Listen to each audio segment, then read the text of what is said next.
The last moving box slipped from my trembling hands and crashed onto the empty apartment floor, echoing through rooms that no longer felt like home. The walls were bare, the shelves stood empty, and the silence was so heavy it almost had a heartbeat. My entire life had been packed into cardboard boxes after the woman I planned to marry walked away only 3 weeks before the wedding. I thought the hardest part would be watching her leave. I was wrong. The hardest part was realizing that every memory inside those walls now belonged to someone who no longer wanted me. Then, after helping me carry the final box upstairs, my best friend looked around the empty bedroom, pointed toward the bed, and with a crooked smile asked one simple question that changed everything: which side is mine?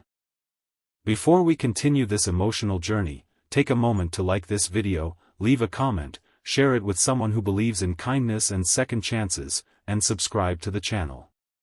Every act of support helps these stories reach people who may need a little hope today. For nearly 15 years, Ethan had been the one constant in my life. We met during freshman year of college when I accidentally spilled coffee over his laptop in the library. Most people would have exploded with anger. Instead, he laughed so hard that I couldn't help laughing too.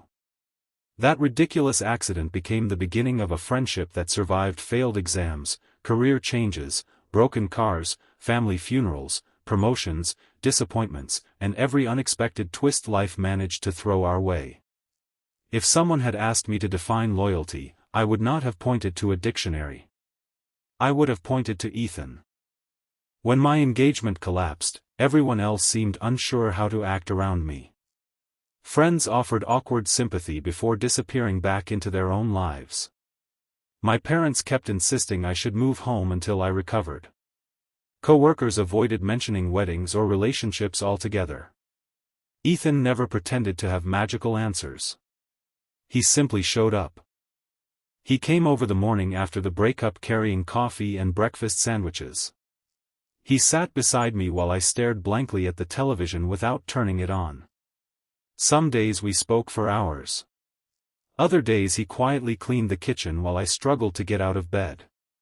He never judged my silence or tried to rush my healing.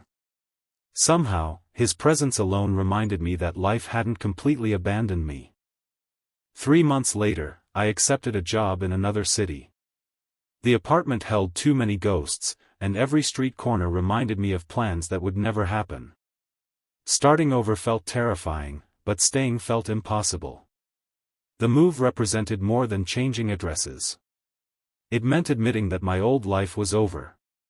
Packing became emotionally exhausting. Every drawer contained forgotten photographs. Every closet hid wedding decorations we had purchased together.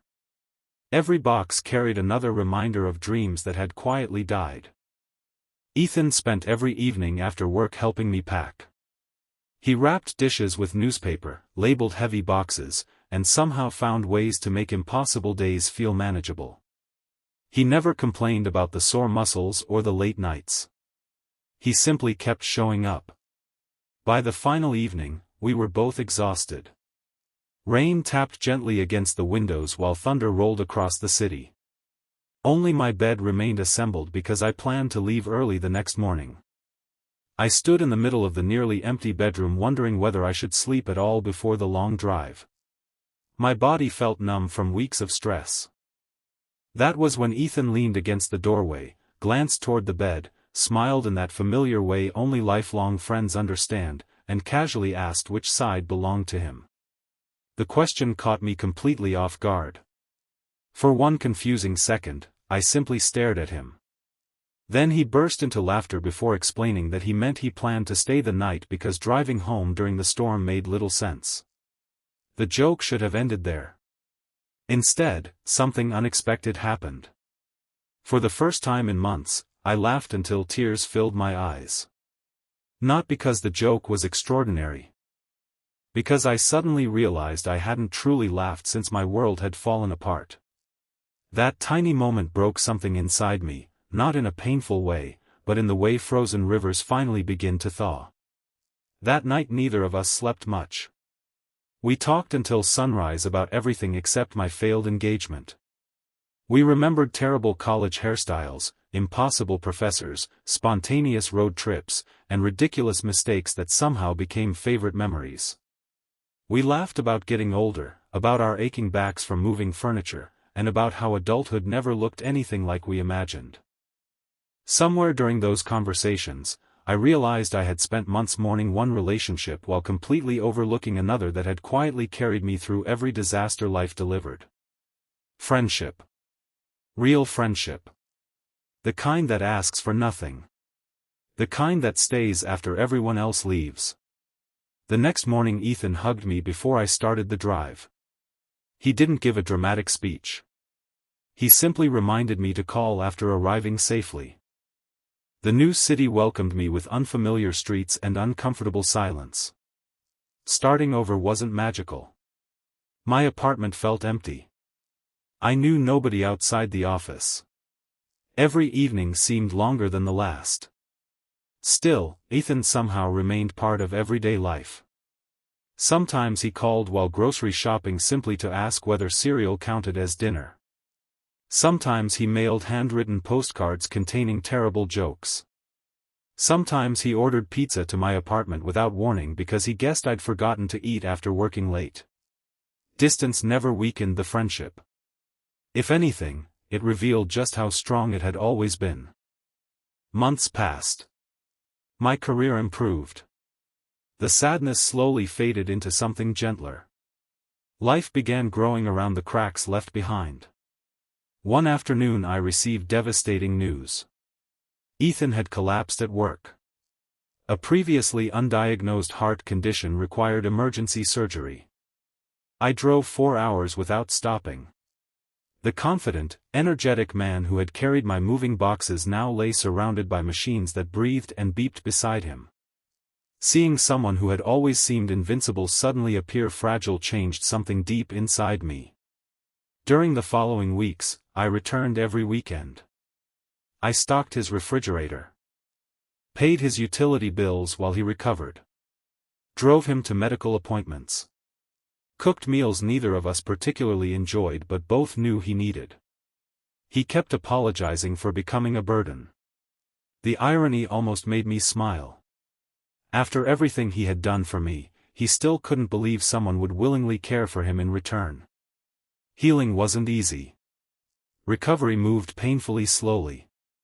Some days frustration overwhelmed him because simple tasks exhausted his body.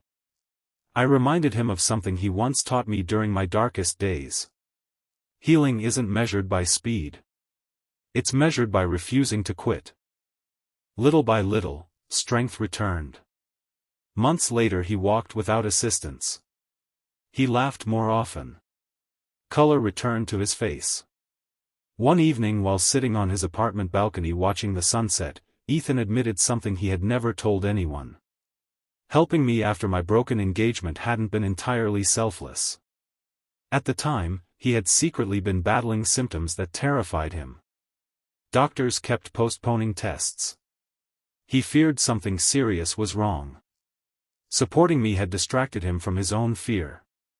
Taking care of someone else had helped him survive uncertainty himself. That confession changed how I understood kindness. Sometimes people helping us aren't strong because life is easy. Sometimes they're quietly carrying burdens we'll never see. Years passed. Life continued changing. Eventually I met someone kind, patient, and honest. Before proposing, I introduced her to Ethan. Watching them laugh together made me unexpectedly emotional. She later told me she finally understood why I described him as family rather than simply a friend. On my wedding day, Ethan stood beside me as best man. Before the ceremony began, he handed me a small wrapped package.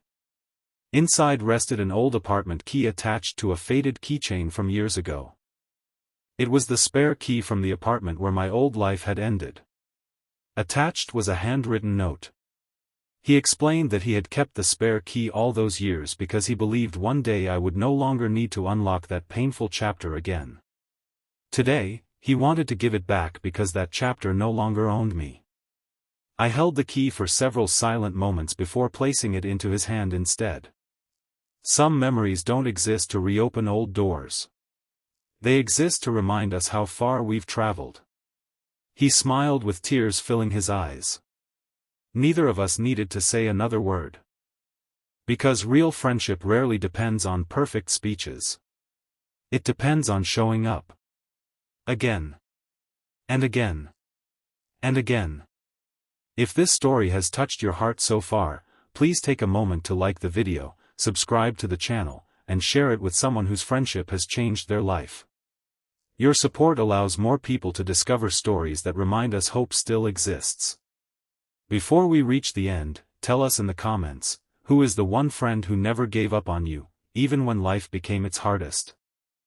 Today I often think back to that empty apartment, those cardboard boxes, and one unexpected question about which side of the bed belonged to my best friend. At the time, it sounded like nothing more than a harmless joke. Looking back, it became the moment I realized I wasn't facing the future alone. Love can arrive in many forms, but friendship is often the quiet kind that never asks for applause. It carries boxes without being asked, answers late-night phone calls without complaint, sits beside broken hearts without trying to fix them, and stays long after everyone else has gone home. Sometimes the greatest miracle isn't finding the perfect romance. Sometimes it's discovering that the person who helped you survive your darkest chapter had already given you one of life's greatest gifts, a friendship that would never let you face tomorrow alone. And in a world where so many people come and go, that kind of loyalty is worth more than anything money could ever buy.